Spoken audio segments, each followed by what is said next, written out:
Learning from home has been difficult for so many students this past year, but even more challenging for students with special needs.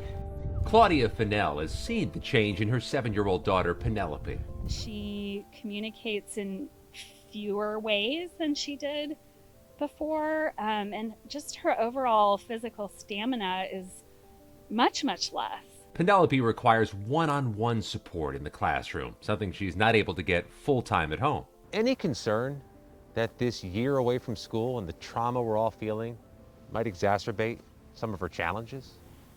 Yes, definitely. With just weeks remaining in this school year, tens of thousands of local students are just now re-entering the classroom. But her mom says for students like Penelope, the re-entry itself is a challenge. She has trouble adjusting to new environments. Most local school systems brought special education students back first, amid concerns in-person or one-on-one help is most important for students with special ed needs. A report from the National Association of State Directors of Special Education warned of unfinished learning and a need for extra resources right now because of the school closures.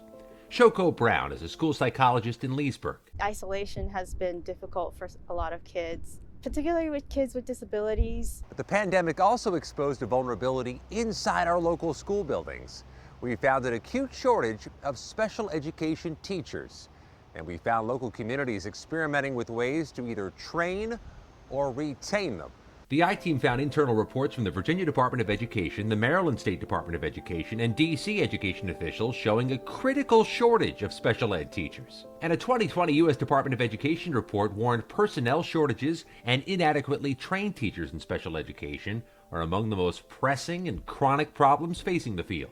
A national coalition blamed the shortage on a variety of problems: unmanageable workloads, excessive paperwork, credentialing barriers, and insufficient funding for recruitment and training. Claudia said it's been hard at times to even find a paraeducator for her daughter. They finally found somebody, and she quit after 3 days because it's a hard job and they don't pay enough. The I-Team found local schools are trying to boost recruitment. Prince William County is offering reimbursement of some college tuition. Spotsylvania schools are holding virtual recruiting events. Prince George's County is offering bonus pay and covering moving expenses.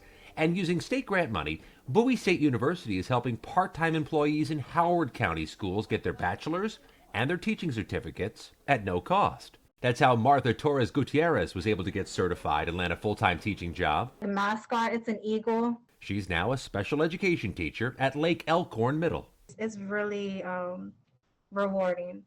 I am allowed to work with these kids one-on-one. Claudia says these educators make all the difference in Penelope's life and that her daughter is ready to head back to the classroom. And as we watch Penelope eagerly tug at the school doors, it seems she thinks so too. Scott MacFarlane, News 4 IT.